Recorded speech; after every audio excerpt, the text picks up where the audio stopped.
Hola, bienvenidas, bienvenidos a este webinar en el que nos acompaña Marlene Molero. Muy contenta estoy de tener la oportunidad de conversar contigo, Marlene. Marlene fue una de las participantes de nuestra tercera generación de Women Leading Organizations. Bueno, aprovecho y me presento también. Mi nombre es Lourdes Ocampo. Soy la líder académica de este programa ejecutivo de GADE y pues queremos compartir con ustedes testimonios. Queremos sobre todo tener una charla, Marlene, una conversación donde recordemos el año pasado, que recordemos algunas de las anécdotas, pero sobre todo el impacto que haya tenido el programa en tu experiencia, en tu trayectoria. Así que de entrada, muchas gracias por acompañarnos y también me gustaría pues empezar con tu presentación. Platícanos un poquito acerca de ti, compártenos qué estás haciendo, qué has hecho, cuéntanos. Súper, no, muchísimas gracias y estoy súper contenta de estar acá. El programa para mí fue una experiencia bien bonita, ya va un año casi de él y todavía tengo, y hay cosas a las que recurro, digamos, constantemente, está como muy, muy presente. Y para que conozcan un poco de lo que hago, yo soy CEO y cofundadora de una startup que se llama ELSA, Espacios Laborales Sin Acoso, y utilizamos data y tecnología para ayudar a las organizaciones a prevenir el acoso en el espacio de trabajo y crear finalmente mejores lugares donde las personas se puedan desarrollar. Pero eso es algo que he estado haciendo desde hace ya unos 7 años.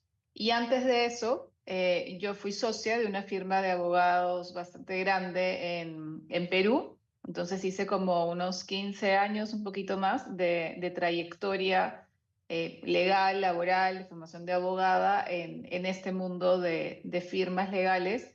Y a mis 35 más o menos hice un giro, ¿no? Un giro que no esperaba que fuera a hacer jamás, que no me lo imaginé necesariamente, pero que llegó un momento en que me planteé una serie de cosas y lo di. Me preguntó qué hubiese sido si en ese momento este programa que llevé el año pasado lo hubiese llevado ahí Antes, antes pero bueno, la transformación de un trabajo como el de socia, de abogados, etcétera, a una emprendedora y además una emprendedora tecnológica de startup, pues te plantea todos los días bastantes retos y te hace pensar en una de las palabras como claves de este programa que creo que es liderazgo de una manera en que no lo tenía tan presente antes, o por el momento profesional en el que estaba, o por el lugar en el que estaba, no, no sé muy bien. ay, gracias, Marlene. Fíjate que yo estoy convencida de que todo nos llega en el momento adecuado, así que estoy segura que la experiencia que tuviste ¿Eh? va a rendir muchos frutos, va a seguir rendiendo muchos frutos. Y justo para entrar entonces en tema, pues obviamente que el eje de nuestro workshop es desarrollar estas competencias del liderazgo y no más que desarrollarlas, porque las mujeres que llegan al workshop ya tienen años ejerciendo posiciones de liderazgo, estando frente a equipos. Más que desarrollarlas es como hacer un alto y concientizarnos de el propósito, refrescar cuál es el legado que queremos dejar. Pero entrando en ese tema de liderazgo, como que en las últimas, yo creo que tú también has percibido que en las últimas, pues, décadas estamos haciendo mucho énfasis en la importancia de tener liderazgos empáticos y liderazgos con propósito. Entonces, para ti, ahorita que nos platicas cómo fue que te moviste de estar trabajando en un despacho a, a surgir esta startup y con un motivo tan importante y tan altruista como es el que persigue Elsa o el que busca Elsa, platícanos cuál es ese propósito que te mueve, cómo conectaste con esa intención tan profunda. Quiero primero como recalcar esto que dijiste del programa de hacer un alto, porque creo que vivimos como en muchas de nuestras vidas apuradas. Yo por lo menos siento que desde muy chica he vivido apurada, ¿no? Entonces terminé antes la universidad, entré a trabajar Oh, inmediatamente, llegué a ser socio un poco un par de años antes de los que usualmente lo logras y siempre sentía como que estaba apurada y justo antes de salir de ahí y hacer el giro, yo hice un alto de un mes. Y me Mm, fui como, que tampoco no es el gran alto, digamos, pero sí hice muy ¿no? conscientemente un alto y me Claro. fui. No, me fui como a viajar y además a desconectarme porque fue uno de esos saltos donde decidí realmente desconectarme del trabajo por ese periodo que a veces tampoco es algo que hacemos. Y ahí fue en ese viaje cuando muchas cosas que ya me venían como hirviendo en la cabeza o haciendo ruido, terminaron de tomar una forma. O sea, terminaron como de tomar una decisión, ni siquiera una forma, porque fue una decisión. Entonces creo que es bien importante esto de muchas veces darte esos momentos para parar, para pensar qué es lo que estás haciendo, si eso es lo que quieres estar haciendo en ese momento, que quieres hacer en un futuro, y eso creo que hoy marca mucho con el tema de que comentaste de propósito Ujú. y de cuál quieres ser tu legado, que es una pregunta bien grande y bien fuerte. Yo creo que no me la planteé así como bien conscientemente hasta el año pasado. Y lo del propósito, claro, yo no le ponía la palabra propósito, pero claramente eso estaba en mí. Yo había estudiado, a la par de estudiar derecho, había hecho estudios de género. Mi maestría fue en la principal escuela de género de Europa, no fue en derecho. Cuando regresaba a Perú, siempre regresaba finalmente a la firma de abogados y seguía haciendo lo que hace uno, una abogada laboralista pero siempre con este anhelo de ver cómo aplicaba lo que yo había, estas otras cosas que yo había estudiado a las realidades laborales que yo veía y en las que ya, por supuesto, veía desigualdad, ¿no? Además, digamos, soy mujer, vengo de una familia tradicional, entonces como determinados patrones y cosas habían ido cruzando. Y es en este momento que hago como este espacio en mi cabeza a través de este pausar, ¿no? Con un mes mis actividades o salir de lo cotidiano, que yo me convenzo de que yo puedo hacer algo ahí, ¿no? Y ese algo y que además tenía la formación, la experiencia y en ese momento ya el seniority que yo necesitaba para meter una conversación en el mundo corporativo peruano que no se estaba teniendo, que sí se tenía en otros ámbitos de la sociedad, pero que en el corporativo no.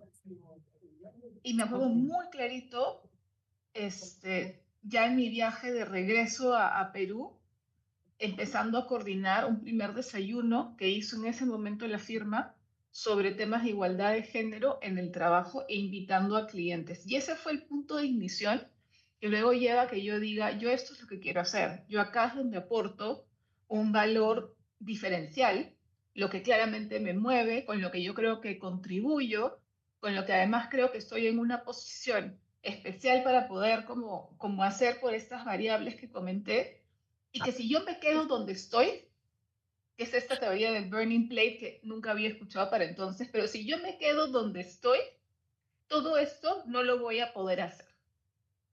Entonces me Claro. fui.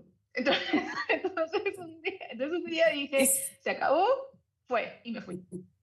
un Y me switch, hiciste un fui, switch. hice un switch, hice un switch no muy planificado, porque me ganó como toda esta fuerza que yo creo que ya estaba como contenida en una decisión que me acompañaron mentoras, mujeres muy importantes en mi vida hasta hoy. Ahí este tema de la sororidad creo que es bien interesante y que trajo a mi vida, por lo menos en mi experiencia, una serie de cosas muy gratificantes que yo no hubiese tenido si no me hubiese atrevido a seguir eso por lo que yo quería apostar, ¿no? Fíjate que así como resaltando algunos de los elementos que comentas, como que una característica clave que todos mencionan como esencia de la inteligencia emocional y que pues por supuesto que es importantísimo es este autoconocimiento. Pero para generar esta autoconciencia, para darnos cuenta de qué es lo que realmente me mueve, qué es lo que me importa, con qué conecto, tienes razón, no podemos estar en esta vorágine de actividades porque nos volvemos muy productivas, pero no necesariamente en esa productividad o en todo eso que hacemos estamos sintiendo que trascendemos. pero cuando ya encuentras ese hilo conductor de no solo, como decías, me encantó tu expresión de esa idea me hervía en la cabeza, no es nada más en la Claro. cabeza, se siente en todo el cuerpo. Hola. Cuando ya dices, por aquí me quiero ir, se siente en todo el cuerpo y te llenas de energía y pues te conectas con las personas adecuadas. Es como, pareciera como si se Sí. alineara, ¿no? Se El alinea. propósito con... Sí. Exacto, se alinea todo. Y bueno, la labor que estás haciendo, que empezó en Perú, pues la has extendido a toda Latinoamérica. A mí me encanta. Hace rato le comentaba a Marlene que ya no habla como peruana, que habla Ay, como no. chilena. No. No me creyó, Sí. pero ¿cuánto tiempo tienes ya? ¿Cuánto tiempo tienes ya en Chile? Recuérdame. En Chile, un año. En Un Chile año, ¿ves, ya no? tengo en idas y venidas, pero sí, Elsa comenzó en simultáneo en Bolivia, Colombia y Perú, en pandemia, porque empezó con el apoyo del BID, del Banco Interamericano de Desarrollo, y lo que nos pidieron fue que lo saquemos en un número de empresas distribuido entre estos tres países. Entonces, claro, cuando la gente hablaba del COVID, nosotros empezamos a hablar de acoso sexual, ¿no? Que en ese momento solo hablábamos de acoso sexual y a sacarlo adelante. Como entre que en pandemia tú sacas lo que tienes que sacar, lo que eso te saca como una garra, un grit, como dicen en inglés, distinto. Y Ujú. hoy Elsa se usa en 9 países de la región. Está en 3 idiomas, en español, en portugués y en inglés, con uso prioritario en español y en algunos países de la región.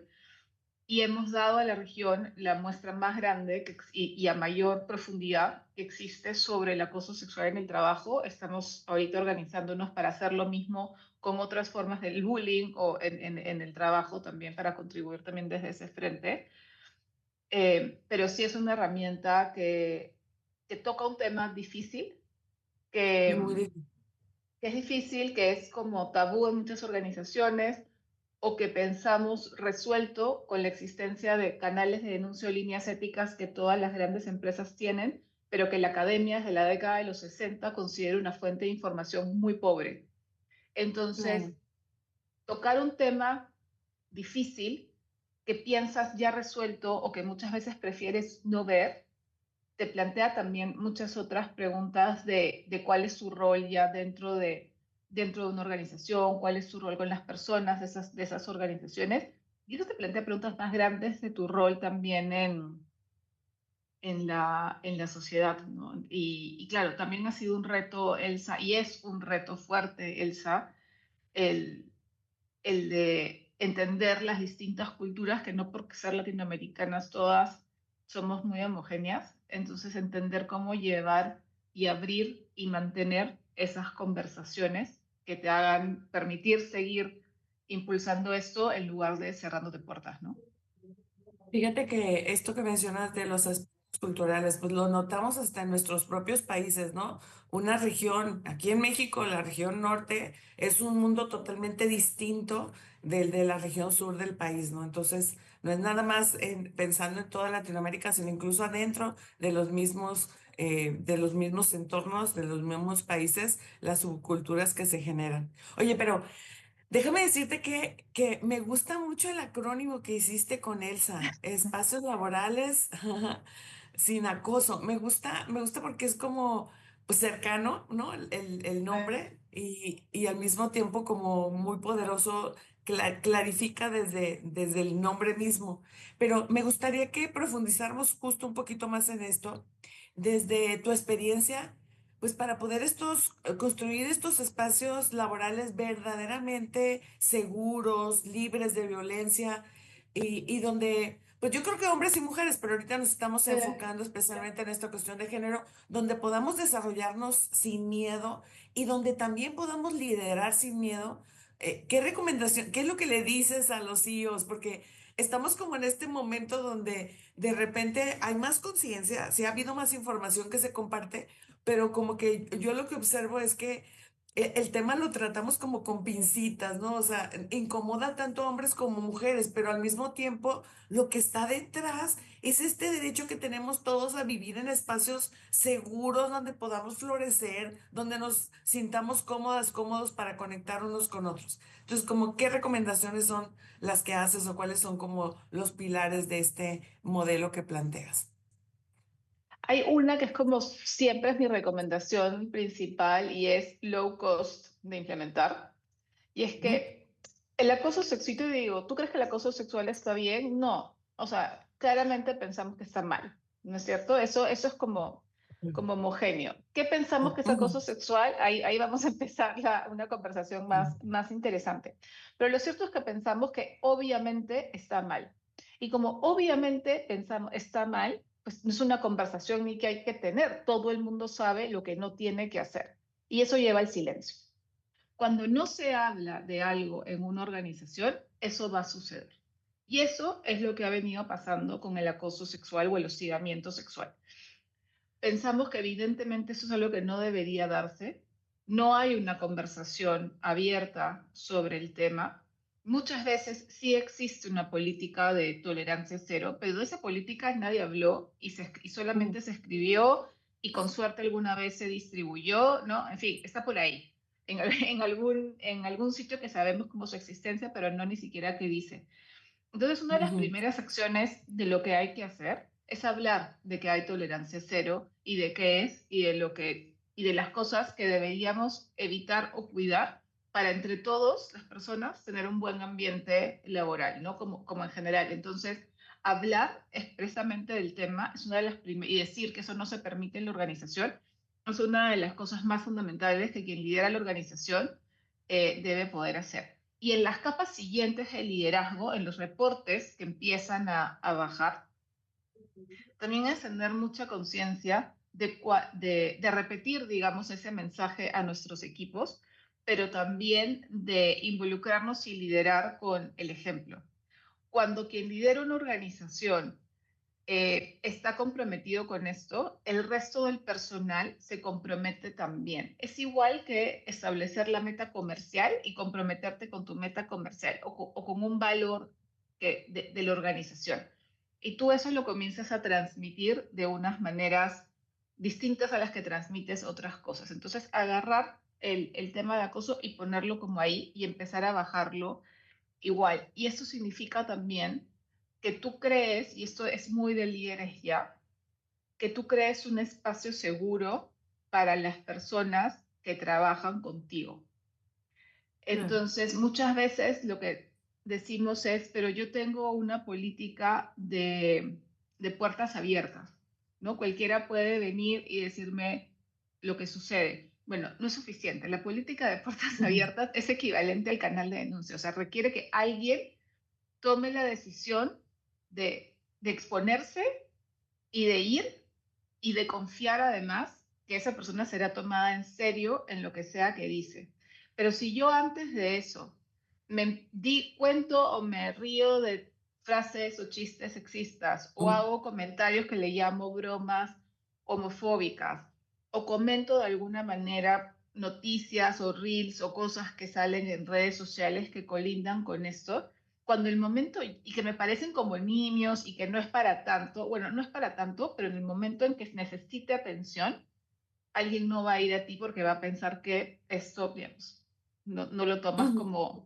como en serio o que te parecen bromas o lo que lo relativizas. Entonces, ¿cómo construyes esa identidad de líder que es una persona que tu equipo reconoce que puede hablar contigo y que sabes escuchar en este y en otros temas, ¿no? Y eso significa repensar algunas cosas que haces o te ríes o dices, y eso hay como mucha humildad en el proceso de repensar cosas que tú crees verdades, hay mucha humildad también, ¿no?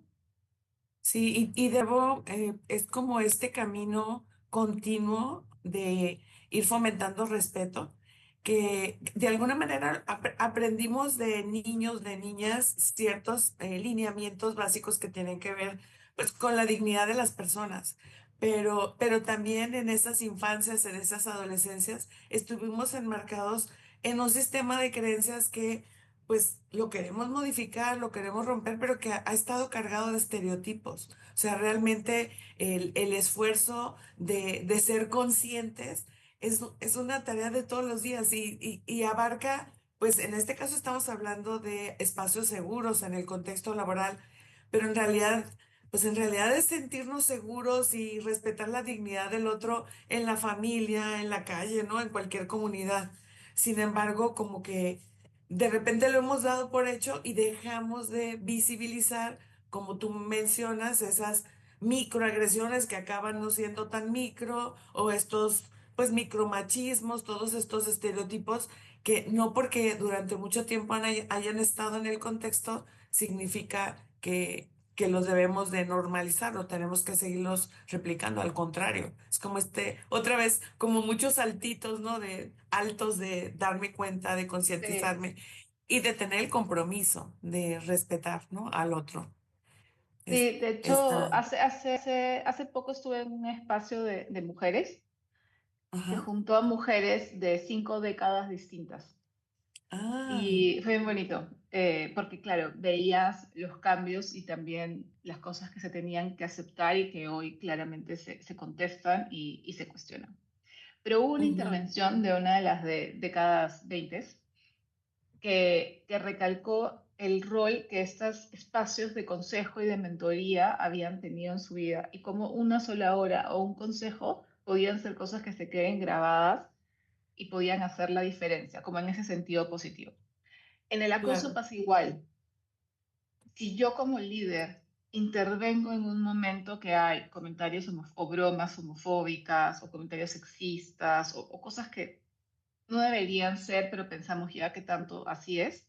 Si yo en ese momento intervengo, que puede ser ahí o puede ser agarrar a la persona y en otro momento decirle, oye, creo que esto está fuera de lugar, es esto chiquitito, o sea, mm, primero que te soluciona una situación probablemente y después evita hasta que alguien tenga potencialmente que perder un empleo si esto, digamos, si ya está escalando. Y esos sí. actos de intervención tampoco los hacemos porque pensamos muchas veces no es para tanto, ya fue, etcétera. Y nuevamente, como líderes, la pregunta también tiene que ver en cómo protejo a mi equipo en todo sentido, a quien está siendo afectado por esto o a quien lo está haciendo también, y cómo eso pone sus posiciones en riesgo, ¿no? Y es que se necesita valor, porque son espacios de mucha vulnerabilidad para todos. O sea, el tener el valor de decir, oigan, esto no, esto aquí no, o ni en ningún lado. O como dices, el buscar el generar ese espacio apropiado para una conversación que va a ser incómoda y que refleja vulnerabilidad. Entonces, pero ¿sabes qué me gusta de este momento que estamos viviendo? Que justo la, la vulnerabilidad también se está poniendo en la mesa de las competencias importantes. El reconocernos como personas implica aceptar esa vulnerabilidad que, que viene cuando reconocemos un error, esa vulnerabilidad que viene cuando nos damos cuenta que algo nos está lastimando, cuando nos damos cuenta de que alguna conducta no es adecuada. O incluso hay quien necesita abrirse a esa vulnerabilidad para felicitar al otro, para ponerle nombre a las conductas que sí queremos promover en la organización. Y en esta línea, déjame ahora irme a nuestro Sí, espacio del workshop. En el workshop, yo creo que cuando doy las sesiones informativas les digo, oigan, es un momento que te vas a dedicar a ti misma, va a ser un momento de reflexiones muy profundas, pero al mismo tiempo muy acompañadas, ¿no? Entonces, lo que hacemos, bueno, y no hemos hablado de Joana Bars, que es nuestra instructora del workshop y que pues durante muchos años ha estado porque continúa entrevistando líderes, hombres y mujeres, y a raíz de esas experiencias que le compartieron, generó un modelo que llamó Center en Leadership. Esos aprendizajes que volcó en su modelo tienen que ver justo con encontrar un propósito, tienen que ver con cómo nos llenamos de energía, con reconocer nuestras fortalezas. Bueno, son 5 dimensiones todas muy, muy interesantes. Pero ahorita me gustaría como recordar ¿Cómo viviste tú la experiencia en tus mini boards, le llama Joana, en tener la posibilidad de este espacio de sororidad con mujeres líderes que pueden estar enfrentando retos similares al tuyo o que tienen experiencias de las que, pues de las que aprendemos, ¿no? Ella lo solucionó de tal o cual forma. ¿Qué recuerdas de eso? ¿Cómo sigues en contacto con tu mini board? Eh, Cómo lo viviste? Ujú. sí, sigo en contacto con algunas de ellas. En general creo que hay algo que marca mucho el programa y es que te vas a encontrar con tus pares. Entonces, tus pares en muchos sentidos, ¿no? Sobre todo en tu momento de vida personal y profesional vas a tener muchos paralelos.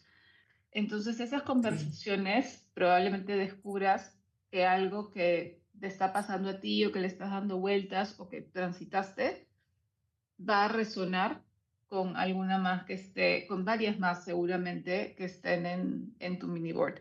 Y no son solamente retos profesionales, son retos claro. personales. O sea, la vida personal de las personas, por la redundancia, no es separada del espacio de trabajo o de nuestros logros o de nuestra profesión, o nuestro desarrollo profesional. Y en el caso de las mujeres, esa mezcla es aún más evidente por temas de familia, roles que todavía se asignan prioritariamente con la maternidad y demás. Entonces, no descubrir que estás sola es bien valioso. Descubrir formas en que otras personas lo transitaron, de pronto no sea la misma que lo transites tú, pero también es como inspirador y es valioso. Ponerte a parar y pensar en cuál es tu estilo de liderazgo hoy y cuál quieres que sea, para mí fue una de las preguntas más potentes que nos hizo Joana, entrando nomás el día uno, que yo sigo pensando constantemente y que fue bien interesante conocer también las posturas o las Ujú. miradas y las ambiciones de quienes estaban en tu mini board. Y tu mini board o las personas o tus thinking partners a lo largo de la semana que dura el programa, Workshop. también el workshop, también te ayudan a ensayar cosas, ¿no? Ensayar conversaciones difíciles, yo creo que sales como con muchas, a mí me dio como este momento de volver a parar una semana y de pensar en algo que yo vivía, pero que o sea, no analizaba, ¿no? Ya estaba como corriendo de nuevo y encontrarme con otras que estaban, por ejemplo, en momentos de cambio muy fuertes. Yo no estaba en un momento de cambio fuerte, yo estaba como embalada, como queriendo comerme el mundo, pero ya como en una dirección sigo ahí, pero habían otras que estaban como yo estuve 7 años atrás, ¿no? En ese momento replanteándose la vida, Sí. replanteándose el propósito. Y algo que haces mucho en este programa y que yo valoro muchísimo en general es la habilidad de escuchar a otras personas sin estar esperando inmediatamente interrumpir y soltar algo, ¿no? Escuchar, compartir, no un consejo, sino tu experiencia y hay muchos momentos muy bonitos, las caminatas Sí. y demás, en que eso se hace. Y es también aprender a estar ahí para otras, que nuevamente son habilidades que luego te las llevas, no es que no las supieras, como dijiste al inicio, sino que tan pronto no eres tan consciente del poder que esas tienen. Y al hacer esas habilidades conscientes, yo creo que es donde empiezas a desarrollar mucho potencial. Y es que, ¿sabes qué? Como que culturalmente, ahora sí volviendo a este tema de nuestro contexto latinoamericano, nos han inculcado mucho la modestia. Y aunque es una virtud o también la humildad, pues necesitamos tener mucha claridad sobre nuestras fortalezas, porque justo las fortalezas son las que nos ayudan a poder superar obstáculos, pues a dejar detrás algunos miedos que todos experimentan, todos y todas experimentamos.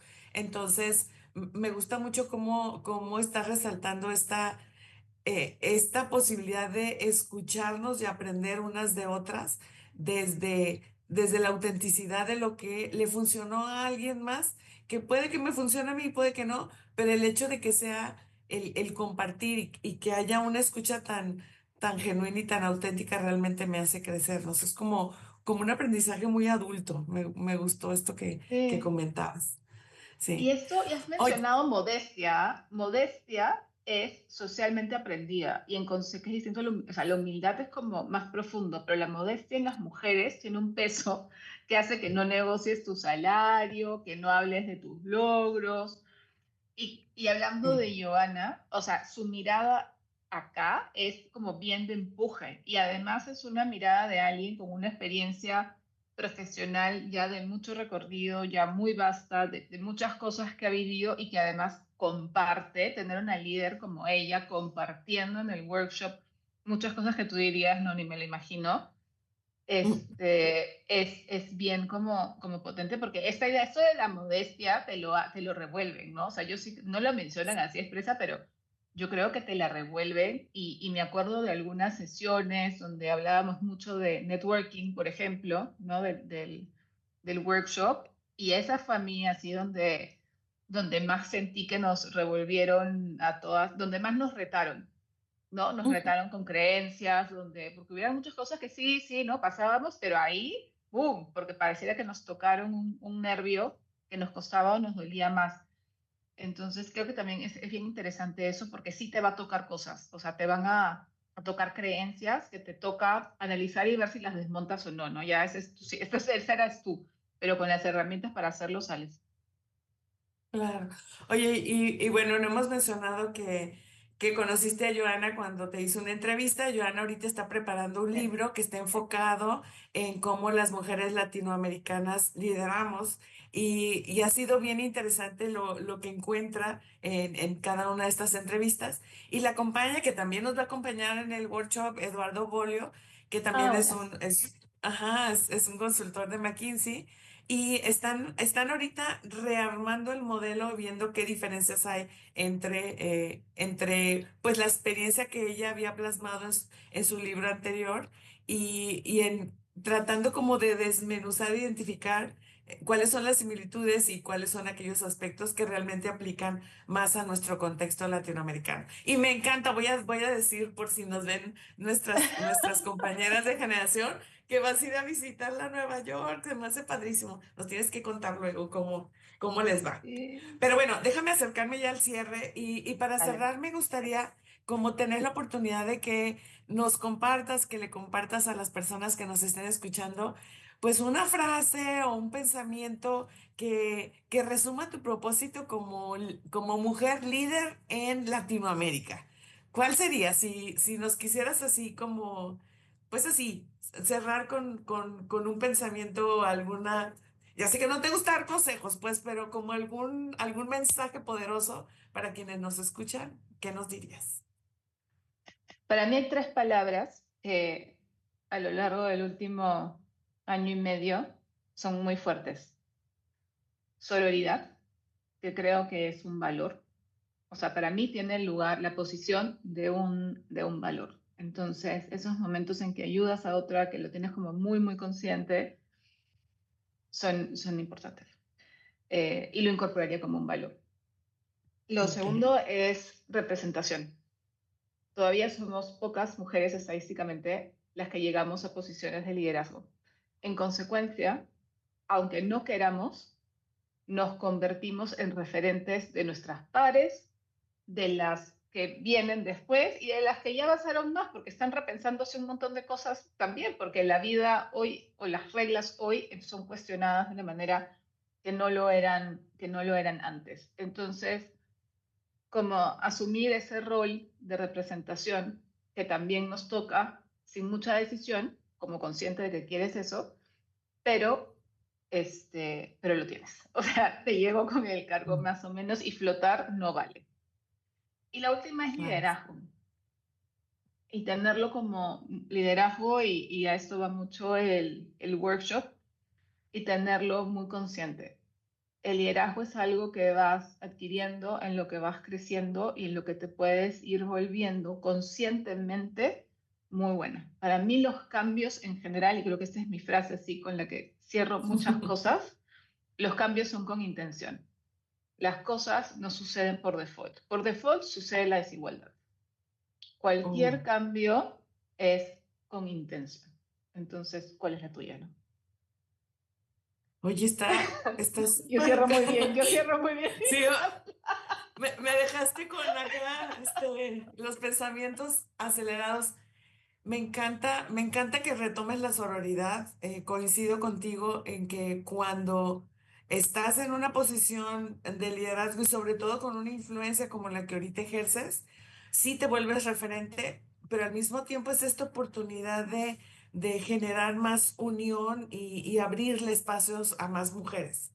Porque lo peor que nos puede pasar es decir, no, para mí fue bien difícil, batalla tú también. No, al contrario, ¿no? Yo ya recorrí esto y te voy abriendo ese camino para que tú fluyas y jales a más y más mujeres.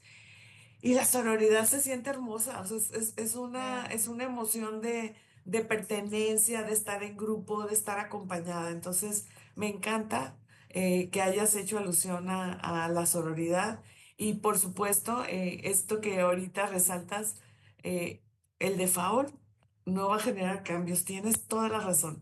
Y si son conscientes, pues entonces va a tener más impacto y trascendencia. Muchas gracias, Marlene. Es Ah, un gustazo sí. escucharte. Es un gustazo verte y seguir observando, siendo testigo de lo que estás construyendo. Estoy segura que el impacto de tu legado va a seguir dando más y más frutos y de veras muchas gracias por acompañarnos a invitar a más mujeres a que vivan la Sí. experiencia. Y bueno, voy a hacer un alto. Bueno, de nuevo agradecerles a quienes nos están escuchando para invitar a Perla Tirado, que nos va a hacer favor de hacer como un cierre ya de información más puntual respecto a fechas, datos. Todavía tenemos espacios para nuestra cuarta generación. Nos vamos a reunir de nuevo en Puerto Vallarta.